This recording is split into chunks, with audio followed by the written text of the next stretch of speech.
বিকেলের দিকে হিয়া বাসায় চলে এলো। নিচতলায় কাব্যর সাথে দেখা হয় ওর। কাব্য জিজ্ঞাসা করে, আপু কোথায় যাচ্ছ? কোথাও যাচ্ছি না, খালামণিদের বাড়িতে গিয়েছিলাম, সেখান থেকে চলে এলাম। এত তাড়াতাড়ি? এর মাঝে শ্রাবণ আর বাড়ি ফিরে আসেনি। কাব্য নিচতলায় থেকে নিজেদের ফ্ল্যাটে আসে। তখনই কাজের আন্টি রান্না করতে আসে, সাথে হিয়াও আসে। হিয়া ড্রয়িং রুমে ঢুকে কাব্যকে বলল, ভাইয়া তোমাদের কোনো অসুবিধা হচ্ছে না তো? না আপু, কোনো অসুবিধা হচ্ছে না। হিয়া এসেছে শ্রাবণকে দেখতে, কিন্তু বাহানা দিল অন্যটা।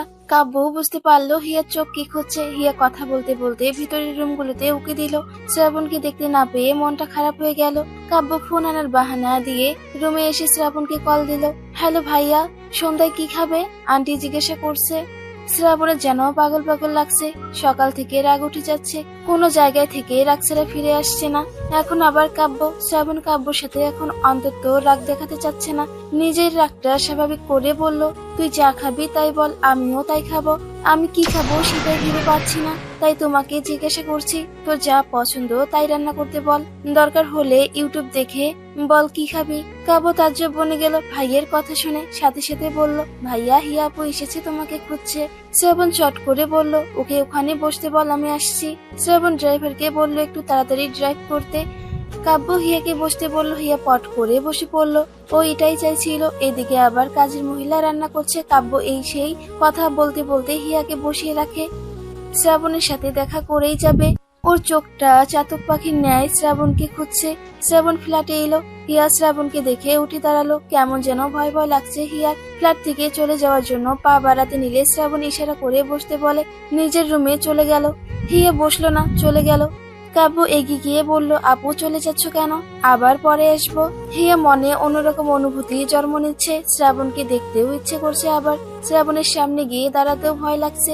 শ্রাবণ নিজের রুম থেকে বেরিয়ে এসে হিয়াকে দেখতে না পেয়ে রাগে টি টেবিলে জোরে ঘুষি মারল। শালার আজকে এমন এমন কিছু হচ্ছে যার জন্য শ্রাবণের রাগ বাড়ছে বই কমছে না। শ্রাবণ তৎক্ষণাৎ কিচেনের দিকে এগিয়ে গিয়ে কাজের মহিলাকে বলল, আন্টি ওই হিয়া নামের মেয়েটাকে একটু ডেকে আনুন তো, বলুন যে বাসে ভাড়া রেডি করে রেখেছি, যদি একটু এসে নিয়ে যায়। কাজের মহিলা সম্মতি জানিয়ে চলে গেল। হিয়া নিজেদের ফ্ল্যাটেও ঢুকতে পারেনি।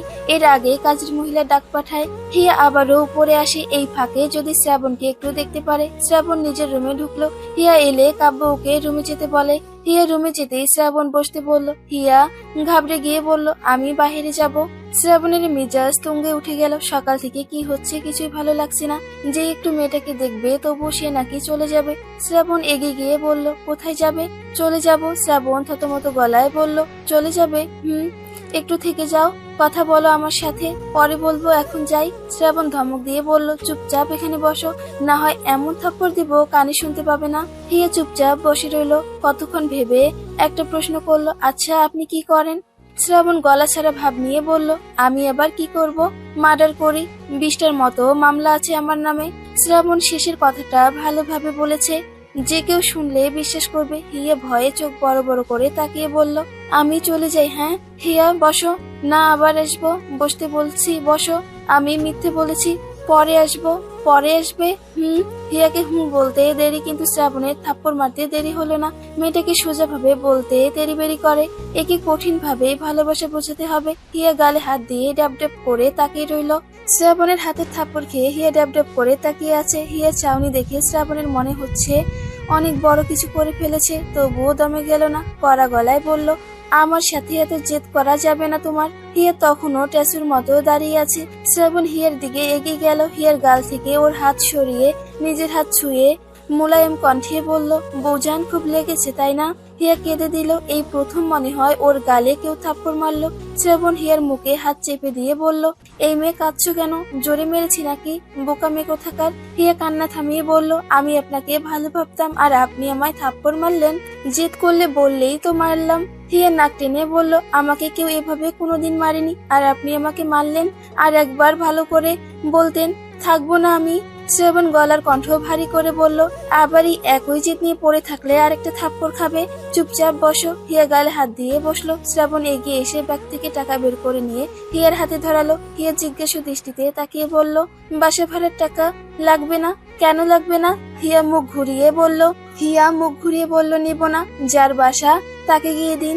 শ্রাবণ ভুরু কুচকে নিয়ে বলল, শুরুতে তো বলেছিলে এই বাসা তোমার, এখন আবার নতুন মালিক এলো নাকি? আশ্চর্য তো। শ্রাবণ হিয়ার হাতে টাকাগুলো দিল আর রসিকতা করে বলল, জামাই বলে বাসা ভাড়া নিবে না তা তো হবে না, অন্য কেউ দিলে তো ঠিকই টাকা নিতে।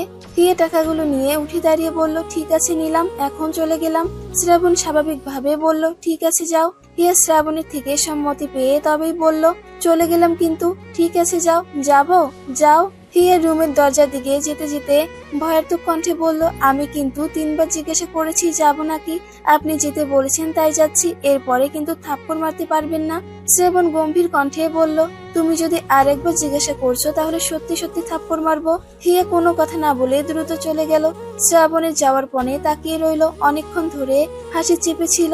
থাপ্পড়টা মেরেই মেয়েটা বেশ কাবু হয়ে গিয়েছে। শ্রাবণ যদি জানতো ওকে কাবু করার জন্য এমন একটা থাপ্পড় দরকার ছিল তাহলে অনেক আগেই মারতো।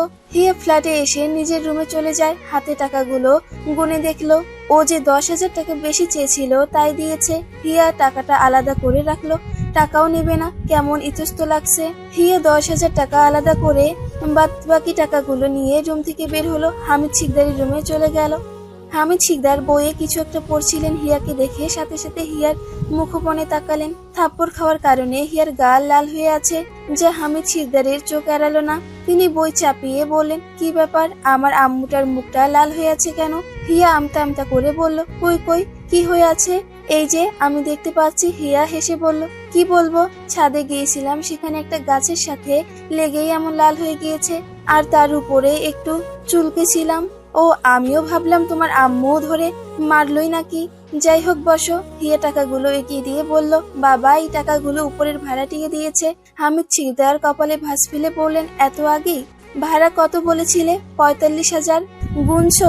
বাবা গুনেই এনেছি। হামিদ শিকদার টাকাগুলো নিয়ে বললেন, ভাড়া নিয়ে তোমার কোনো গোলমাল পাকাওনি তো? আগের বার তো গোলমাল বাঁধিয়েছিলে। হিয়া মাথা ডান বাম নাড়াতে নাড়াতে জোর গলায় বলল, বাবা কোনো গোলমাল পাকাইনি, আগের বার তো শয়তানি করে ভাড়া বেশি চেয়েছিলাম, এবার ওদের থেকে বেশি চাইনি। আর তোমার কি আমাকে বিশ্বাস হয় না? হিয়া হামিদ শিকদারের পাশে বসে বইটা নিয়ে বলল, থ্যাংক ইউ বাবা বিশ্বাস করার জন্য। আর কি করতেছো এখন? হামিদ শিকদার গম্ভীর শ্বাস ছেড়ে বললেন, কি আর করব, লয়ারদের যা কাজ থাকে। হিয়া হেসে বলল, ভালো করে কাজ করো, শেষে যদি আমি কোনোদিন আসামি হই আমাকে কিন্তু ছাড়িয়ে দিতে হবে।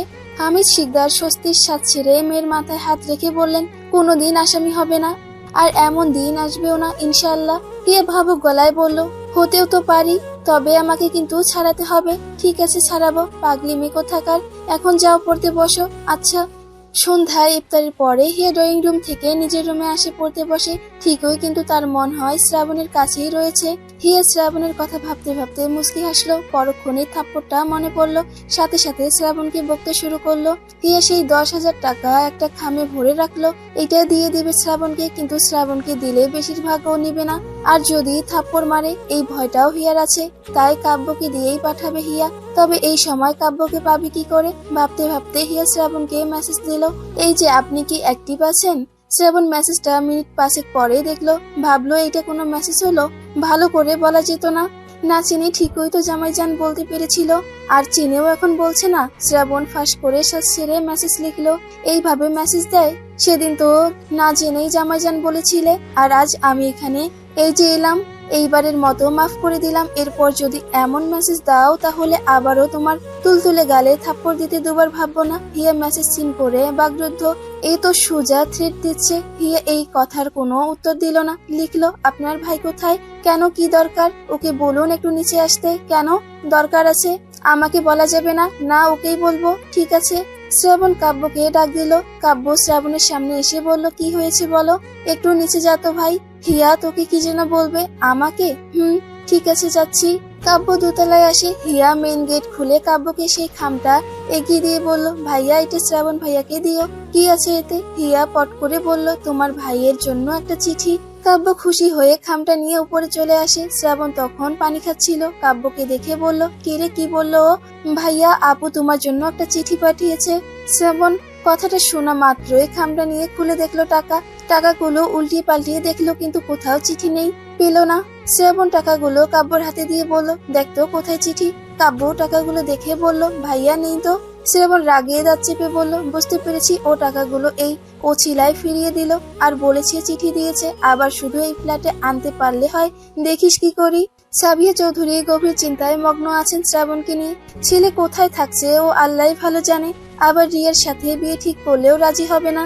এদিকে রিয়ার বাবা মাকেও কথা দিয়েছে। তৌকির চৌধুরী এসে বললেন। সাবিয়া চৌধুরী বলল, শ্রাবণ কি অন্য কাউকে পছন্দ করে? কি জানি না তো, আর মনে হয় না কাউকে পছন্দ করে। হঠাৎ এই কথা?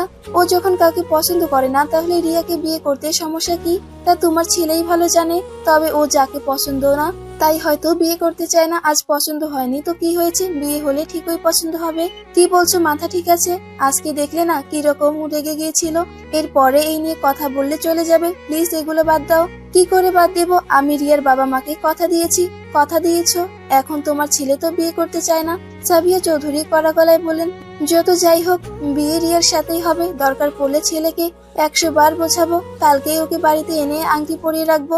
রিয়ার বাবা মাকে কালকে সকালে আসতে বলবো আর শ্রাবণকে মিথ্যা বলে বাড়িতে আনবো। এরপরে দেখো দুজনের আংটি বদল করেই ছাড়বো। তৌকির চৌধুরী চুপ করে রইলেন। মনে হচ্ছে মা ছেলের এক দফা লড়াই বেঁধে যাবে। সাবিয়া চৌধুরী চলে গেলেন।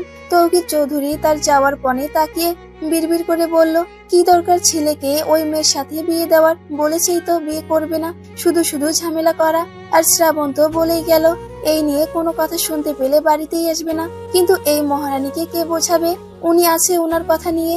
দেখা যাক কালকে মা ছেলে কি ধামাকা বাঁধায়। আমি কিছুই বলবো না, যা বলার সব ছেলেই বলবে। পরের দিন সাবিয়া চৌধুরী সকাল 10টার দিকে শ্রাবণকে মিথ্যা বাহানা দিয়ে বাড়িতে আনলেন। রিয়ার বাবা মাকে দেখে ওর বুঝতে বাকি রইল না কি সামনে হবে। আর সকলের সামনে কামালের থেকে এমন কিছুই খবর পেয়েছিল। আর এটাই সত্যি হলো। শ্রাবণ নিজের রাগ কোনোভাবে কন্ট্রোল করে সবার সাথে কথা বলল। মনে মনে ঠিক করলো শুধু আংটির কথা কেউ বলুক একেবারে ঝড় বাঁধিয়ে দিবে। তৌকির চৌধুরী শ্রাবণের মন বুঝতে পারলেন না, তবে চোখ দেখে বুঝতে পারলেন কিছু একটা হবে। ঝড় আসার আগে পরিবেশ যেমন নিস্তব্ধ থাকে, শ্রাবণ ঠিক তেমন গুমট বেঁধে আছে। তার মনে মনে অন্য একটা বিষয় নিয়ে খুব ভয় হচ্ছে, যা তিনি কাউকে বোঝাতে পারছেন না।